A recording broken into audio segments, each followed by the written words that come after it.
Welcome back to the AB Scout Project. I'm Krager, and this is Alpha Bravo. And today we've got our last prime here. We've got Liege Maximo, and he looks very intimidating. I like this look. It's the G2 look instead of like the Covenant of Primus or the IDW look. But this is pretty menacing. I like it. And he's just a big chunky guy. You see all that techno-organic detail and all those extra paint apps on there. All the spiky bits to make him look even more scary. Hardly any hollowness, so I like that. He looks really good. All right, articulation-wise, head is on a ball joint and an extra hinge in there too, so he can look down. That's more for transformation, but still. But he is on a ball joint. Can look around. Arms are kind of limited by these pauldrons here. You can kind of lift them out of the way and then get more kind of stiff in this axis. And yep, this comes off. A drop of a hat while I'm filming, apparently. And all this stuff, wrist articulation. We'll get into the special bit here in a second. He does have a waist.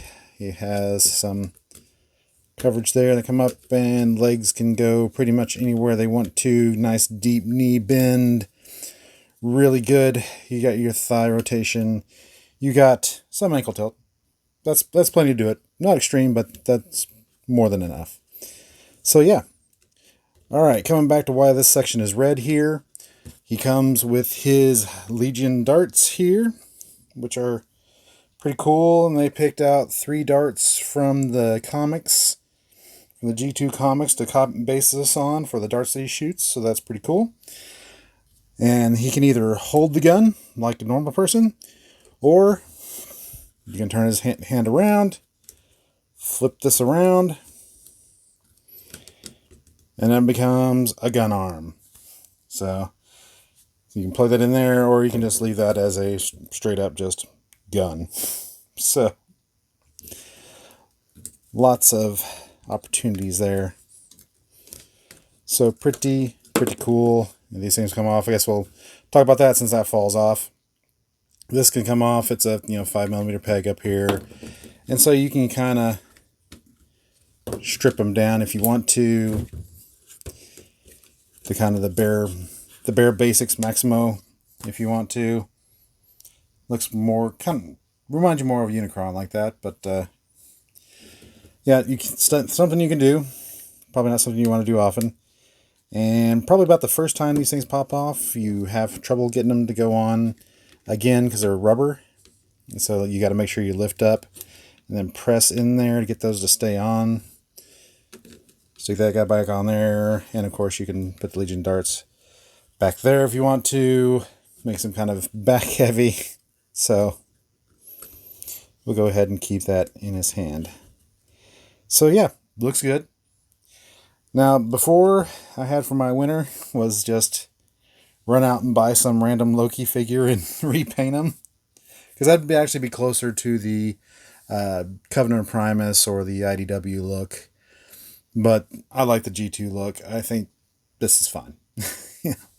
And, I can sell that back.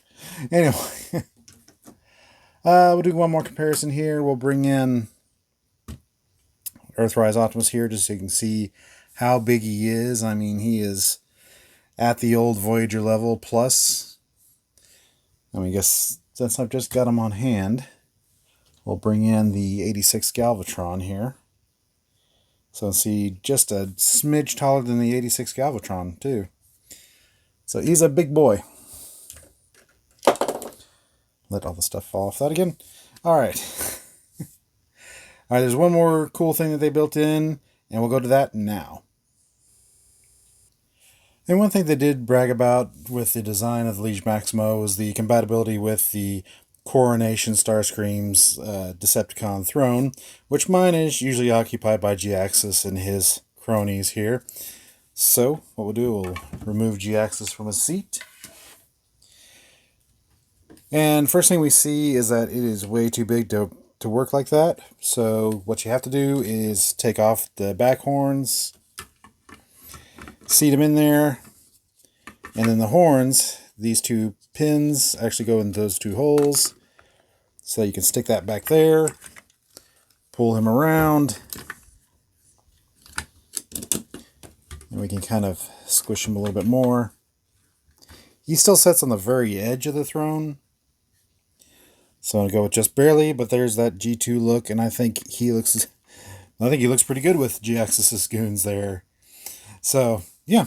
So I would say yes, it's compatible. They worked in how you can put the extra horns on and everything, so it looks neat. All right, let's check out his alt mode. And here we have Liege in his Angry Avocado mode, or his spaceship mode. And it's, I think it's very Robotech, very Star Trek. I mean, it's got some the Birds of Prey vibes to it. It's very techno-organic. Got the jets back there, which are blast effect compatible. His shoulder pads just kind of hang out there. I mean, they're just that's about as much as they hide. That's about it. Yeah, so it's kind of cobbled together. At least it comes together to some point. So yeah, the Legion darts thing mounts up in there, so I can fire Legion darts. And yeah, that's about it. Not really a whole lot to say about it. I mean, you can adjust these to whatever attitude you want. So yeah. And you do want to keep this on while you're transforming, otherwise it's a pain in the butt to get it on afterwards. So, yeah, even though it likes to pop off, keep it on while you're transforming. So, yeah.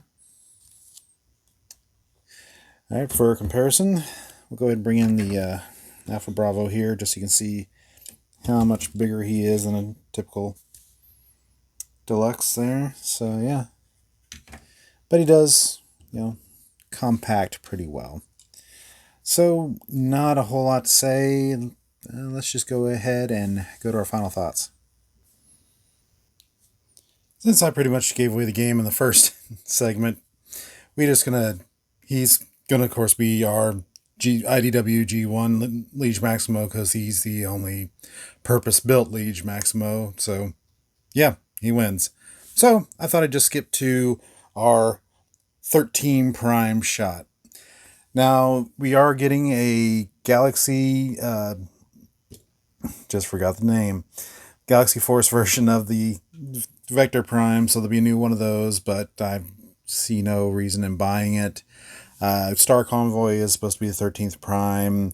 I'd like using this one better because he fits with the group better, and I want a reason to keep that Prime on my shelf, so yeah. Here is our final 13. Well, my final 13. So, yeah. So, thanks for joining us today on the AB Scout Project. Please like, share, subscribe, leave a comment, ring that bell, and we'll see y'all later.